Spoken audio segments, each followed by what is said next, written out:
It's raining, raining. Oh baby, it's raining, raining. It is raining. Oh my god, hey! Welcome back to the Edinburgh Fringe, day 6 for us.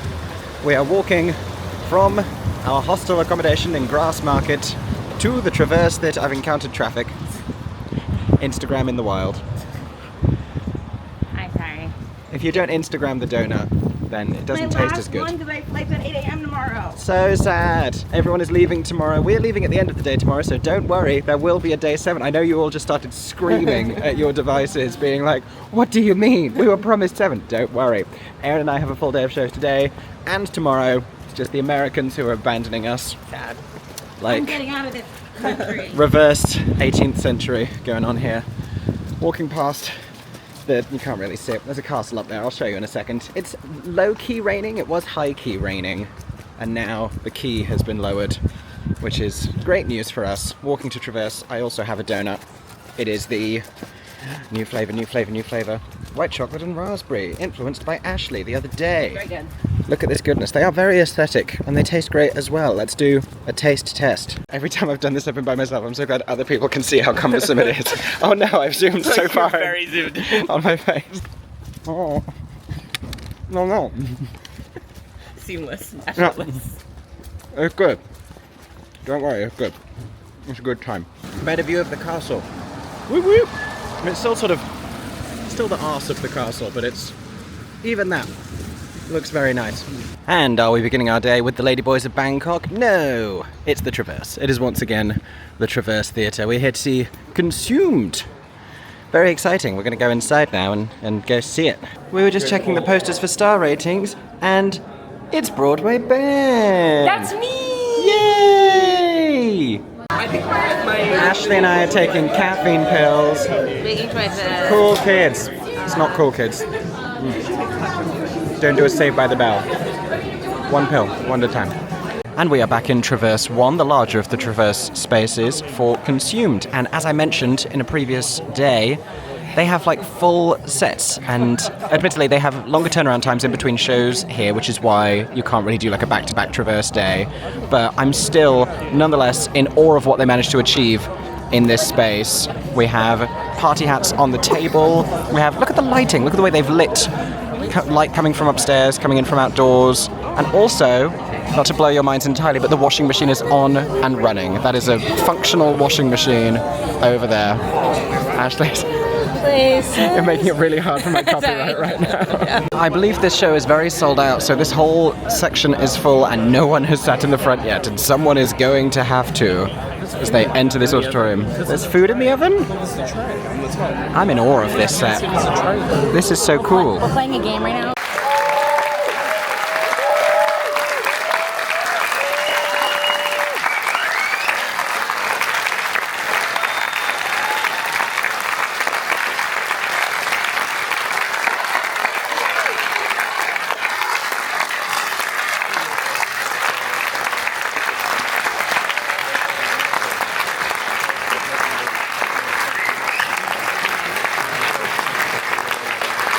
We are all together, perhaps for the last time, especially like at a show, so we all took a series of group photos. We're at a show at the end. What are we at the end? For today, we're going to a club. Oh, okay, yeah, we're going clubbing later, but it won't be. We've taken a group photo, is the point, with the castle behind us, which I will insert now. In it, cue. Look at the little orange people on the side of the rocks. That's so scary. So possibly for the first time in my week at Fringe, I have like a full hour and a half before the next show, which is nearby because it's only at Cowgate, it's just over there, and I don't have to go get food, I don't have to travel a long distance. I'm going to pass the hostel anyway, so I think I'm going to go back, finish editing the vlog I want to post today, catch up on myself a little bit. I was up until literal 3 a.m. editing, set an alarm for maybe it was 3:30, was that 3:30? I got 4.5 hours sleep, which allegedly was 3 sleep cycles. Somebody told me once that it's better to like wake up after like an hour and a half sleep cycle, and so it's better to sleep in multiples of hour and a half than it is to get more sleep. I don't know if that's that true. It doesn't sound like it should be true, but I'm telling myself it's true. while I'm still here at the Fringe. I have one more night of this and then I get to sleep. Oh my god, hey, we have made it to day number 5 at the Edinburgh Fringe 2025. This morning I headed back to the Traverse Theatre to see Consumed by Caris Kelly. This is an award-winning piece of theatre that depicts a family reunion for the 90th birthday of a great-grandmother. We see a lot of these like family dinner table dramas, we see a lot of intergenerational family stories, but it's comparatively rare to get 4 different generations within that. And in 70 minutes it manages to unearth every conceivable source of family tension and anxiety and stress as we career from this strained polite stress to an emotionally explosive and violent conclusion. But it's all women on stage, from the 90-year-old unapologetically outspoken great-grandmother, played scene-stealingly by Julia Dearden, to the grandmother with a secret, her daughter who hasn't visited for years, having some years ago moved to London, and her daughter who is an outspoken Gen Z activist and vegetarian, which I will say is a type of character that is portrayed inauthentically loud and confidently every single time I see it. But as we pour ourselves more and more glasses of wine and this incredible set by Lily Arnold begins to crumble around them, we dig into both a birthday lunch and the concept of generational trauma. This is probably one of the best depictions of that idea that I've seen on stage, talking about learned behaviours, talking about cultural identities, talking about relationships to eating and relationships to men. This play had an awful lot to say about the Northern Irish experience and about the female experience, and it's a hilarious and shocking riot. I also haven't shown you our hostel from the outside, although it was fairly implied that this is where we were, but by the time you're seeing this, we will have left, so it feels slightly less foolish to be like, this is where I am right now. It's too late, you can't catch me. Oh my god, hey, I am back in the hostel. I am remarkably tall because I am standing. This is how, let me show you how I've been getting up and down. Ignore the mess of our hostel. We have barely been sleeping and being here. We are coping. This is my office this week. This is my bed that gets turned into a bed every night when I'm done and gets turned back into an office. I sit with my legs over here and I edit on that until 3 o'clock in the morning, and then I go to sleep, and then I wake up early and I do it again. And we are uploading a vlog to YouTube right now. The Wi-Fi is not great, but it's there, so that's going to take a few hours, which is fine because I can leave that to work and I can go to the great outdoors when I eventually get down from my precarious position, and I can go meet Erin and Sean, who are getting snacks before I was about to say How to Dance in Diana. That's not right at all. My brain. Don't tell Dad about Diana. That's the play. They've all seen it already. I'm the last person to see this play. They all loved it, and I'm very excited to go and see it. So that is next, and then it's a bit of a quick dash to the Pleasance Courtyard, and then it's back to Traverse, and then it's up to Summerhall through the meadows. Hopefully not a run this time, and then it's a dash down to Underbelly George Square, and then it's back to Traverse.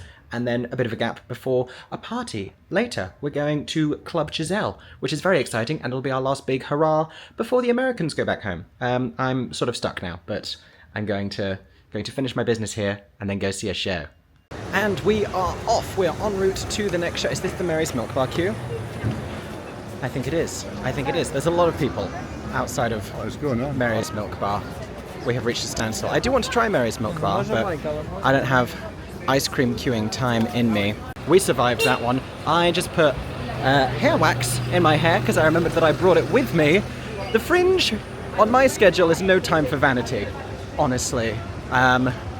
You will notice that I have been pretty much just recycling the same 2 outfits back and forth every other day, and that is because it's that Steve Jobs thing of like wearing the same, no, it's Zuckerberg. One of them wears the same outfit every day so that he can free up the space in his brain for radical whatever. I think it's a little bit pretentious, but I literally do not have time while I'm at the Fringe to be thinking about like, oh, what's a good thematic outfit to wear today? I'm just grabbing clothes and putting them on, and I'm en route to my next show. I think Erin and Sean are already at Underbelly Cowgate. They've both recommended this to me. They're both seeing it today for the second time because they loved it so much, which is really encouraging because this is a play and Sean is more of a musicals person, so for Sean to be going back to a play, that's a big deal.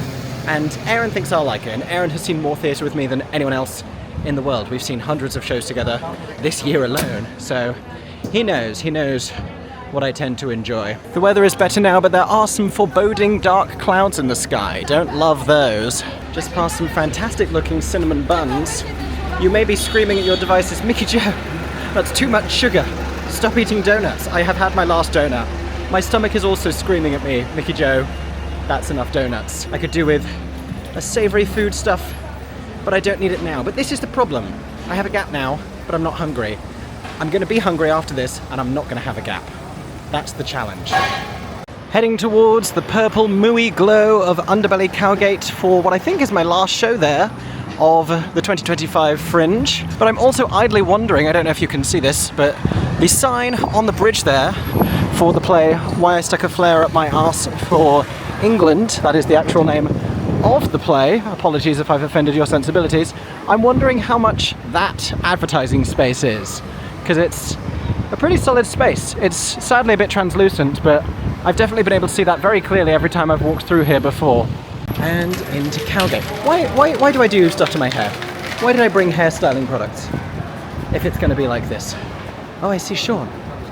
I see Aaron as well. Can you spot them? Can you spot them? They're there.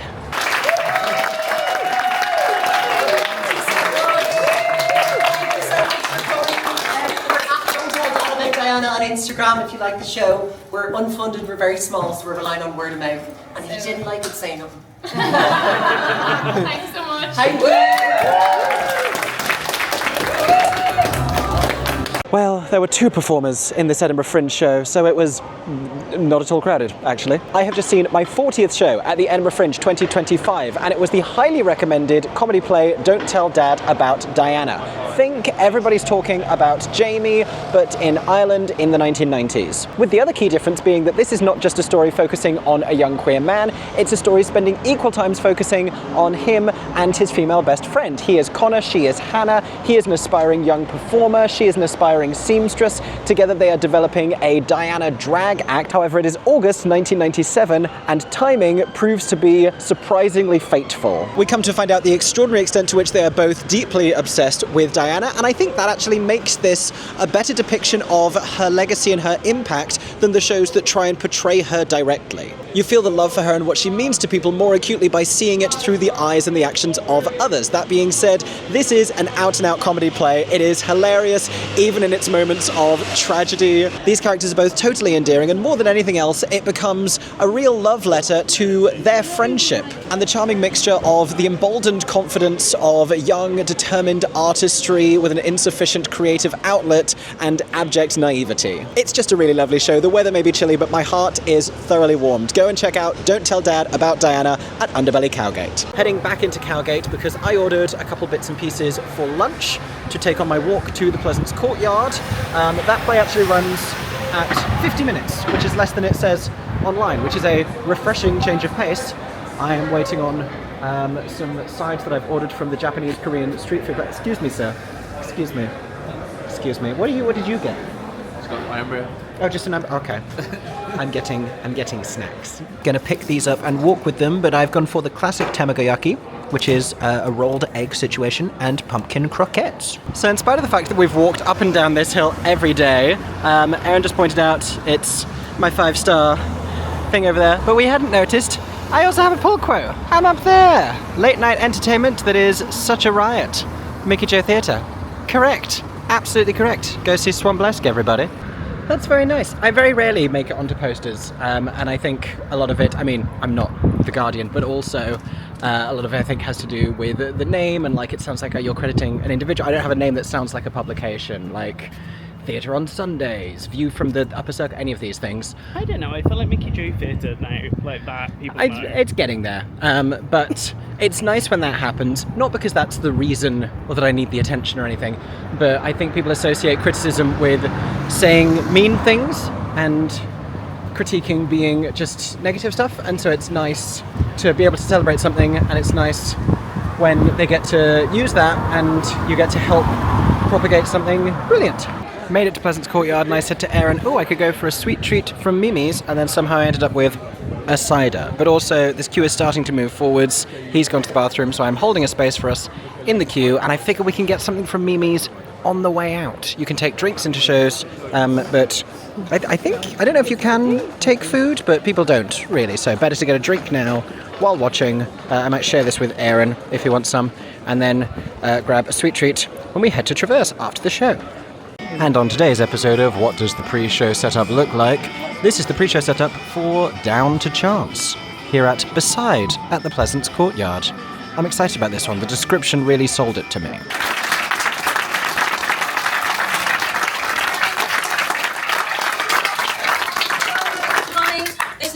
Chance. We are Maybe You Like It.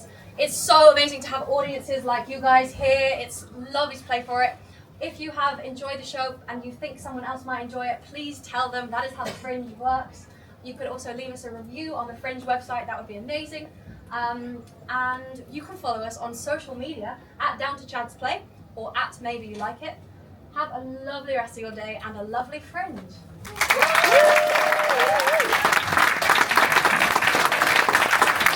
So we had loads of time, buckets full of time, like spice merchants, in which to get from the Pleasance Courtyard to Traverse, which is probably a 25-minute walk. And then we saw our friend Greg, chatted to Greg, and we got sweet treats. And then we saw Ben, Ashley, Kate and Jeremy in the queue for Hot Mess. And now we have just enough time. I'm going to eat this red velvet cookie. Oh. Slow as down. I like this better than the white chocolate donut. I don't know if white chocolate works on a donut. My next Fringe show took me back to the Pleasance Courtyard for Down to Chance. It's 1964, we're in Anchorage, Alaska, and local frustrated, underestimated reporter Jeannie Chance finds herself in the midst of a 9.2 magnitude earthquake, defying military instructions and going on air to help reassure the people of the local community and to coordinate volunteer efforts. At the beginning of the show, we meet her with the frivolous assignment of covering a town parade, and by the end, she is one of a handful of inspiring characters realizing a remarkable achievement. It's a lot like Come From Away in that sense. I was expecting something more zany, sort of quirky comedy, and that's not what this is whatsoever. It's really a lot more cinematic. It would probably make a really great film. The way that they're telling the story on stage, which among its cast of characters also includes a grumpy general, an older man also underestimated who is an avid radio enthusiast and becomes integral, and the two teenagers improvising an all-night radio show in between Jeannie's broadcasts is via just two performers on stage and a handful of microphones and other props, as well as accessories to differentiate the characters. Now, the whole thing is perhaps a little bit too madcap. It could probably be tidied. There are a few too many false starts in terms of the exchanges of dialogue and the frantic putting on of hats and coats, which can make parts of the early narrative a little challenging to grapple with, but by the time we get there, it's really engaging. And it's also very unique. There is nothing else quite like this at this year's Fringe. Go and check out this story of human achievement at the Pleasance Courtyard. We've made it back to Traverse. I once again reviewed while doing stairs at the same time. Cannot recommend. Oh, not a good idea. I don't know if I've shown you, I'm wearing my Hot Mess t-shirt today. I have the baseball cap in my bag as well to just look fully on brand. How you doing, Erin James? Energy level wise? Not too bad, as we've not actually had to physically run. Have you had one of those days where the star ratings are like declining for you? Yeah. Well, no. I've done like this. What was second? Why have I completely forgot the second show? Oh, don't tell her about Diana. Yeah, so no, they've gone, it's You've gone like there's a little bump. I'm just having a good day. I'm having a good day, and I'm optimistic that this could be just a very good day. We are back, and it is finally time for the Ladyboys of Bangkok. I'm kidding, yet again. Got you again. We are back at the Traverse Theatre, this time to see Rift in Traverse 2, the smaller space. Downstairs we go. And we're back in Traverse 2, sat once more on the left-hand side for Rift. There is a packet of, is that Doritos on the table? Doritos on the table. I believe this is set in a prison, hence this.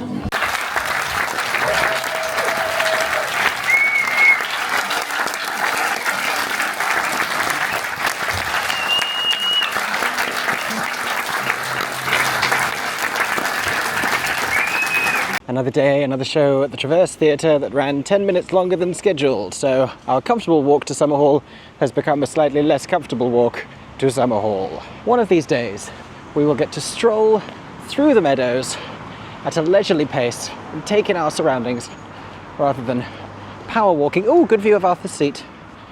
There you go. Nice bit of hill in the background.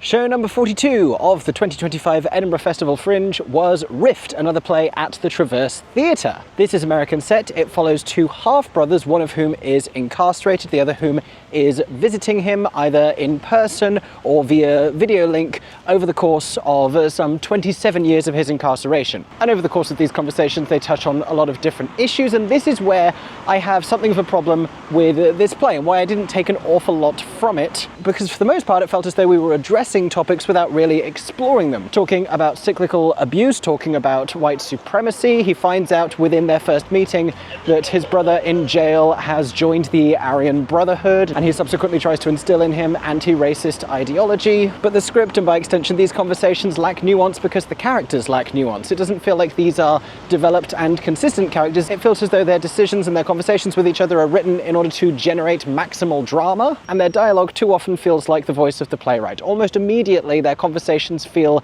inorganic. Both characters age considerably over the course of the play, but that isn't entirely believable either. And to explore this dynamic in this relationship is an interesting enough concept, and it's passingly funny, and it has some striking moments, but the whole thing falls down when it fails to be believable and by extension engaging. We made up a couple minutes. My vlog is now ready to post, having been uploading all day from my laptop back at the hostel.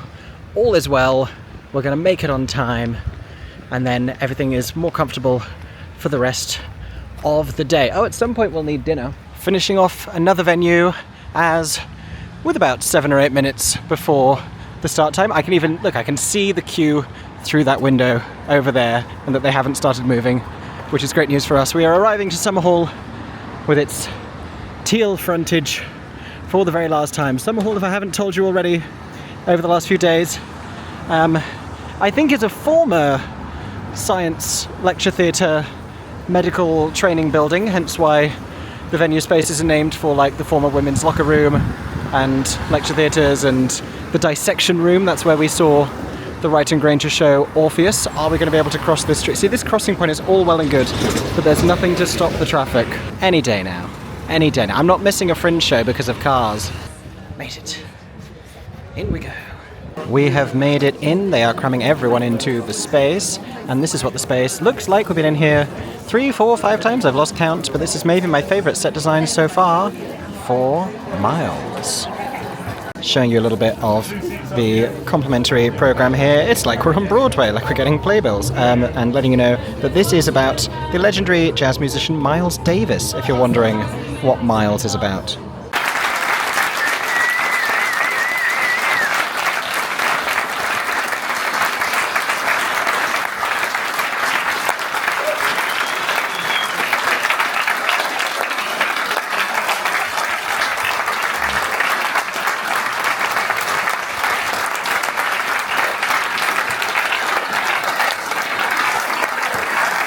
Onwards to the next show, which technically starts in 5 minutes, but I don't think it's going to start on time.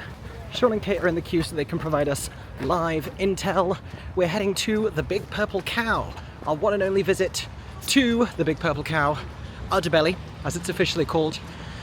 This trip to see How to Win Against History, another Francesca Moody produced show, a musical, and we are going to dash across the field. Gosh, how the weather keeps turning today.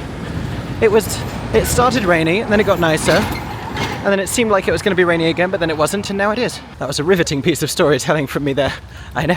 The good news is it's real close. We just had to come from over there, cross past the circus hub, and up into this nearest corner of George Square. We're in exactly where we need to be. I will say, sounds like people are having a great time at the circus behind us. I'm just so not a circus person. I never really have been. I like there's a lot that I can enjoy about it, that I can respect about it. It just doesn't really speak to me. I'm not opposed to it in the same way I am to like magicians. Magicians terrify me. This is the queue going in. I'm going to sorry, thank you. I'm going to go and join the back of the queue because our friends are at the front. So they've definitely already gone in, but they can save us seats, hopefully. The cow head is behind me. I'll show you the cow on departure. And if you've ever wondered, if you don't have veterinary inclinations and you haven't already seen, this is what the inside of a cow actually looks like. Yeah. Fun story. True fact. True fact. This is everyone piling in to see How to Win Against History. And then afterwards we'll all know how to win against history. So that's useful.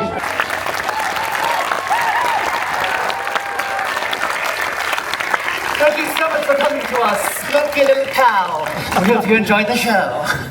If I can tell you're all desperate, where can we get some merch from? Well, lucky for you, you can get it just outside with wonderful catchphrases all from the show, including a lovely Lillian fan with "I'm a bisexual hurricane" and other hilarious criticisms. And if you enjoyed the show, please do tell people about it, either in the accursed social media or in the kingdom of flesh. And if you did not enjoy the show, you just had a horrible dream. I'm so sorry. Goodbye.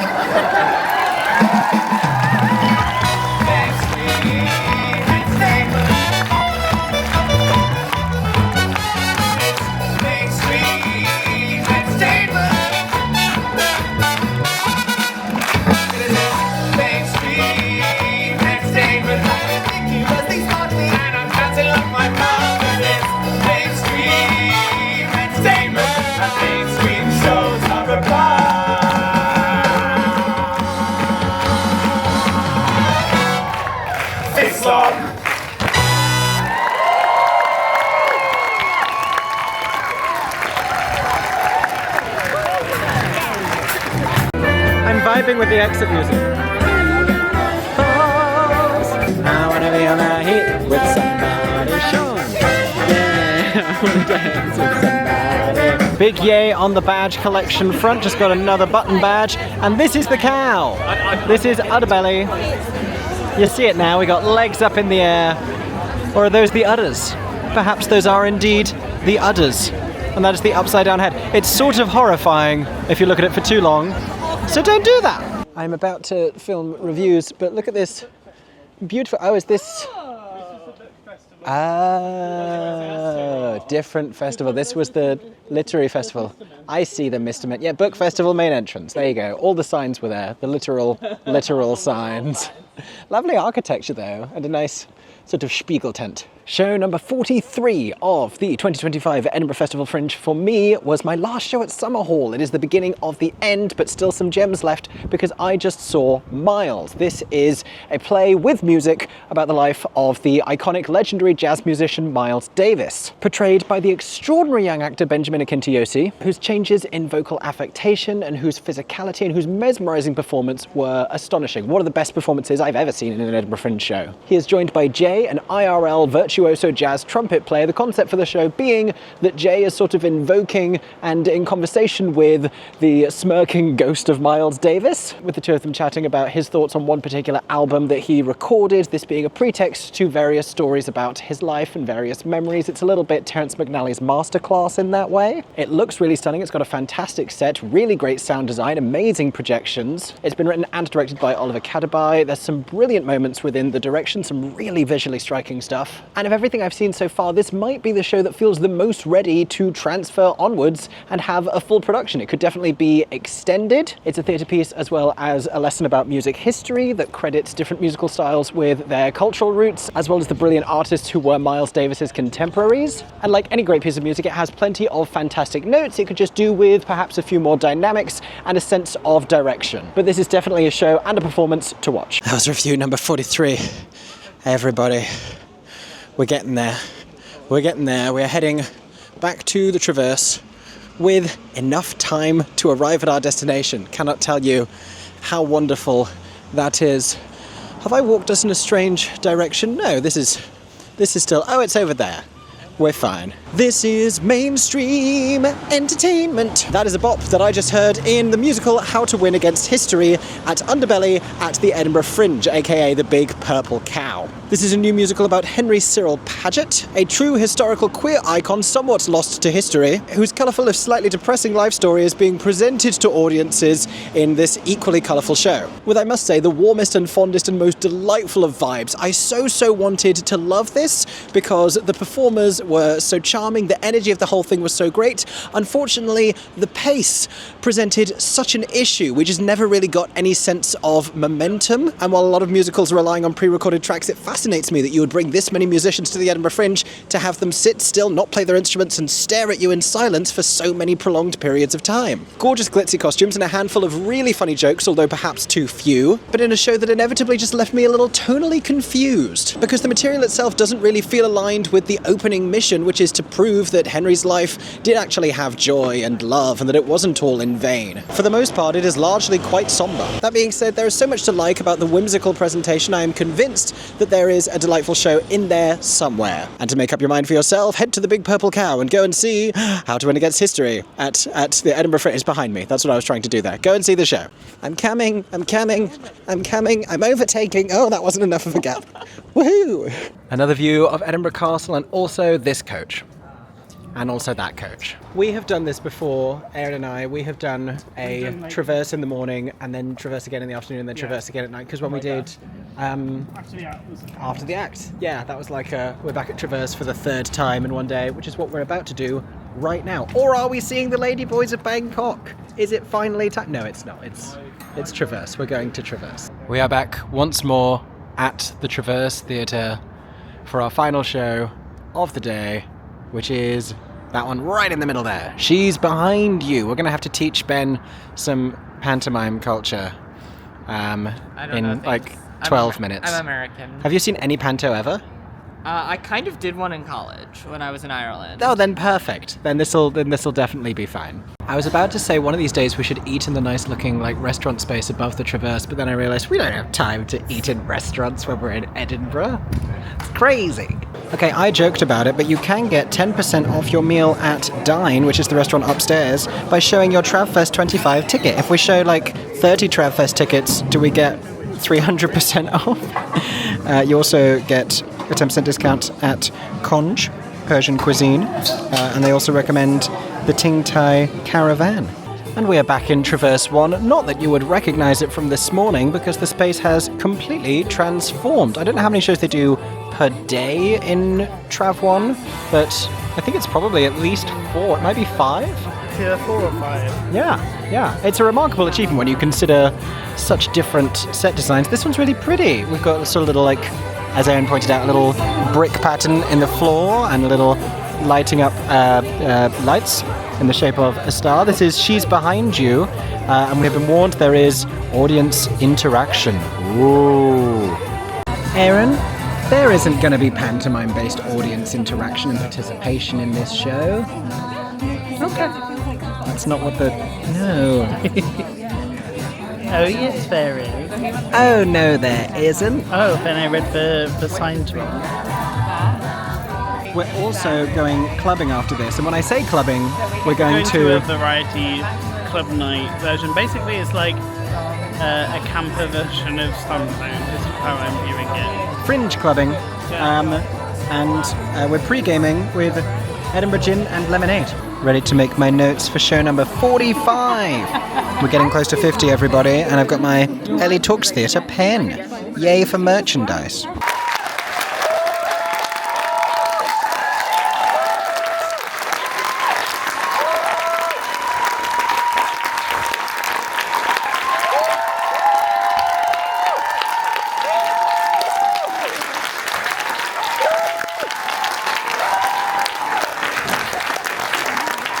I just saw She's Behind You at the Traverse Theatre as part of this year's Edinburgh Festival Fringe, and that is the easiest 5 stars I have given all week. I have only just stopped crying. At the beginning of the show, Johnny McKnight enters as a pantomime dame dressed as Dorothy Gale from the back of the audience and begins an incredibly well thought out, uproariously hilarious and surprisingly moving thesis on the history, purpose and enduring relevance of the pantomime dame. A fascinating staple of British culture long since deserving of closer theatrical scrutiny. And Johnny quickly does fantastic work to this end, addressing panto's historic social shortcomings, explaining the concept of pantomime to international audience members better than I've ever managed to, as well as realising the pantomime dame as an important anti-establishment voice. Only there's something else as well. Because as we learn about Johnny's own history as a pantomime performer and writer, we start to unpack the loaded conversation of the unspoken gay truths of pantomime and a historic lack of representation. And just like Rob Madge's brilliant solo show My Sons Are Queer But What Can You Do before it, it eventually becomes a triumphant tribute to acceptance, community and love. This show is so smart, so funny, and it captured my entire heart. If any part of you thinks you don't need to check this out at the Edinburgh Fringe, my answer is, oh yes, you do. Excited. Wow. I had to start filming because my camera's just decided we're in an early 2000s music video is what's happening here. Let's see if we can... There we go. Loved that. Loved that so much. How culturally accessible was that to you, Ben? I got the broad strokes. There were definitely references that I was like, okay, I did not understand. I mean, there were that. individual jokes of like... But like, it didn't... I still was able to understand the show. Yeah, there were bits I did not get of like Scottish yeah. jokes. This is where we went to kindergarten. Oh, it is! Ah, we went to a show here. I don't think you did this. No, this it was- was the first year. Or did you do this with it? Big Kid Kindergarten? No. It was No. me, you and Amy. No. Yeah, that was a good time. We got to just like play around and be toddlers for an hour. Yeah. It was a great time. But yeah, I just cried. Very Rob Madge, My Sons Are Queer, coded, but beautiful, clever, thoughtful, brilliant show. Yeah. So good. So good. Fireworks, fireworks. I caught them this time. Yes. Tattoo fireworks. Who needs to pay hundreds of pounds for tickets now? Oh, cannons. Oh, even more. Drones? Are those drones? Aaron, there's drones! This is the first year. Ah! I can't tell from the side what they're trying to be. Answers in the comments of what the... Is it the Scottish flag? As seen from a strange angle? Is it an alien spacecraft? They say 75 at one point. You just know some local residents are calling up the authorities.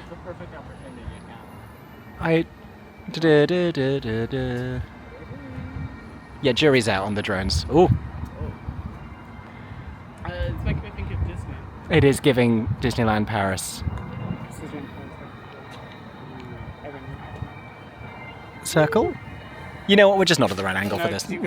Okay, so we have walked over to Bristow Square and the now very quiet Flyer Alley. What's going on with the hair? What's going on? I've gone very like Jamie Lee Curtis dragged through a hedge. We walked over to Bristow Square. We are seeing Club Giselle. There's a show called Giselle Remix and they're doing club nights 3 or 4 times during the month. This one's at the Pleasance Dome. I think Johnny Woo is involved, which is a yay. I scarcely know what it is, but it sounded fun. I think it's for fringe performers, media. Like, I don't know that anyone can buy tickets. I think it's sort of somewhat closed off for people working at or around the Fringe. But it's also our last hurrah with our American friends because they are departing for the airport or the train station very early in the morning. Or even tonight. I don't think Kate's even going back to the hostel because the flight is so early. But before now and then, I have the chance for one more evening meal at the Fringe because Erin and I are getting on a train at around 7 p.m. tomorrow. So what is going to be my last supper? I thought about this mac and cheese place. I thought about it. But I think I'm going to go back and, much as I would love to have something I haven't had yet, the thing that's really speaking to me that I'm really craving right now is the chicken tenders and fries that I had right back at the start of our trip, right outside the Pleasance Dome, which is where we're going in about 40 minutes. So I'm gonna go and get those. Just kidding, I lied, I'm not, it's closed. Okay, pivot.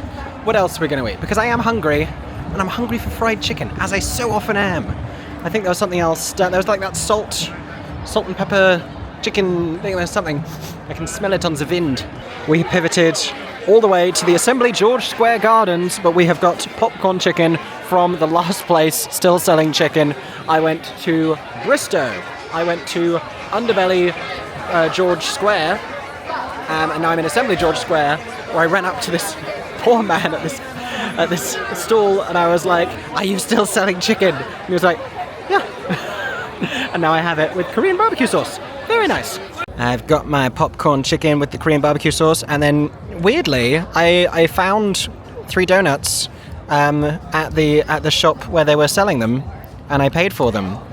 And now I have them. Just hanging out in the Pleasance Dome, and it occurs to me, I haven't been in here yet, and I haven't shown it to you by extension, but this is the Pleasance Dome, everybody.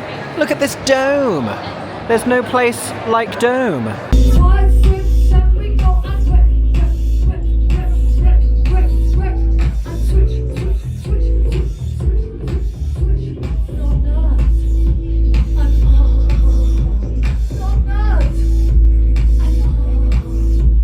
I was just walking down the street with Kate. I look terrible. Oh no. I was just dancing to Shania Twain and ABBA thinking, sorry, Barb, not ABBA. What's ABBA? I don't know ABBA, I only know Barb. You have to see the footprints to get that. Ashley knows what I'm talking about. I did not see the show, so I don't know what you're talking about. It's B, because you know ABBA is A-B-B-A. It's B-A-A-B rather than Oh, that's cute. ABBA. It's Barb, and they sing such classic hits as Is Your Father Aware? Bob. Yeah. Anyway, realised I didn't end the vlog. I was just dancing to Shania Twain and Barb, thinking like, I am the sexiest person, and now I look at myself and my little... Oh, made it worse. Made it so much worse. Oh no. I do not look my best. Haven't ended this vlog. This was day 6? 6! This was day 6. I hope you enjoyed day 6. I feel like they're starting to all look more or less the same, but tomorrow is our final day. And it starts with me doing a one-on-one performance. One actor, one audience member, and that audience member is me. So tune in tomorrow to find out if I cry. Spoiler alert, I'm definitely going to. And these folks will not be here. No! Because the Americans are leaving us. I want to go. Will we get Kate after this in London? We do. Anyway, thank you for watching Edinburgh Fringe vlog day 6. I will see you tomorrow for the final day of the Edinburgh Fringe 2025. It's emotional, but I'm also a little bit thrilled because this has been a lot. Everybody, we're going back to the hostel. It's after 2 a.m. Will I edit all my reviews tonight? Will I just sleep? Will Erin and I wake up early to go get French toast? All these questions will be answered in the next installment. For 10 more seconds, I'm Mickey Joe Theatre. Oh my god, hey. Thanks for watching, have a stagey day. Subscribe!